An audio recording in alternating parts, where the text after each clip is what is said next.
चा भोंगा आहे, त्यांनी पुन्हा बांग दिलेली आहे.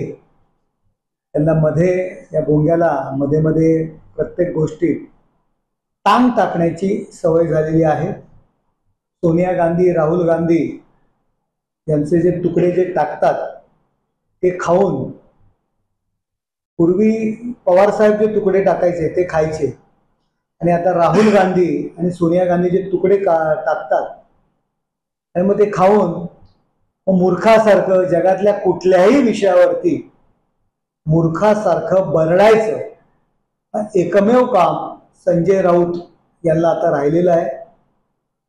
त्यांची अक्कल, त्यांची ताकद हे जनतेने, महाराष्ट्रातील जनतेने त्यांना दाखवून दिलेली आहे. 100 जागा लढतात, 20 जागा येत नाहीत. आम्ही 80 जागा लढतो, 60 जागा येतात. त्यामुळे बकरा कोण आहे आणि वाघ कोण आहे हे महाराष्ट्रातील जनतेने त्यांना दाखवून दिलेलं आहे. त्यामुळे ते आता गाढव झालेले आहेत. लोकांनी त्यांच्या थोबाडात उत्कृष्ट प्रकारे हाणलेली आहे, आणि गाढवाची परिस्थिती जी असते ती त्यांची झालेली आहे.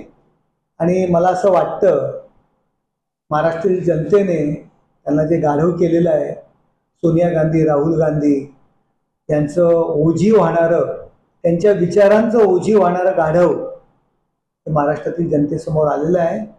त्यामुळे त्यांनी जास्त रेकू नये, गप्प बसावं. गाढव हे गाढव असतं, आणि उभाटाची परिस्थिती त्यांनी गाढवासारखी केलेली आहे.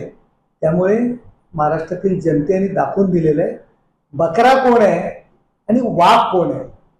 बकरा आपण झालेले आहात, त्याचं भान आपण ठेवा. देश विदेशातील प्रत्येक घडामोडींचे लाईव्ह अपडेट मिळवण्यासाठी आता साम टीव्हीच्या सर्व सोशल मीडिया प्लॅटफॉर्मला लाईक, फॉलो आणि सबस्क्राईब करा. तसंच सर्व नोटिफिकेशनसाठी बेल आयकॉन प्रेस करायला विसरू नका.